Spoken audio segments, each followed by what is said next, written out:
Hey guys, it's Scott Ashmore. I'm out here on the water today and I get to show you, thankfully get to show you what I won my first round of Major League Fishing with. Didn't win the whole thing with it, but it was a key in the first period. This is a popping bait called a Yellow Magic. It's a bait that I put a good Kevin Van Dam hook on that is kind of wound in where you can see right there. Keeps fish from jumping off. Has a nice feather tail. What's left of it, I beat this bait on the on the water quite a bit, knocking the grass off of it.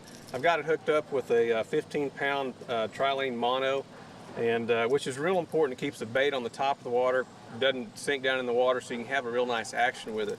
One of the things I like about this bait, like my walking baits, is it has kind of a knock. It's not a sandy rattling type sound, so keep that in mind when you're choosing your baits. And right now I'm going to show you guys kind of just some basic action on how to throw it, how to walk it, and kind of the presentation you need to make to get those fish to hit it.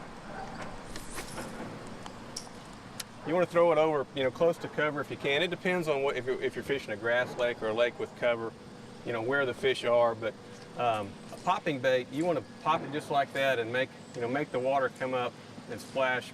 I don't know, you call it blip blip, whatever you want to call it. But I don't like to do just a consistent action. I like it to be erratic, that makes that fish say, I'm going to eat it. Well, it triggers him to go ahead and make the decision because he can't make his mind up, really. And so I don't, oh, there was one looking at it. See that? I throw this bait and, I'll pop it twice, I'll let it sit, and I'll pop it 3 times and let it sit, once. Just erratic. So he can't plan when to get it, so he goes ahead and makes a mistake and eats the bait. So, if you ever want to fish a topwater all day long, you can do it in the sun, especially if you're fishing for smallmouth. A lot of people think that a topwater bite only happens in the morning. It doesn't. But there are certain things that can make those fish be there and actually hit a topwater when the sun's up, and that thing is shade. Shade gives them an ambush point to hide back in. It's kind of deep and dark.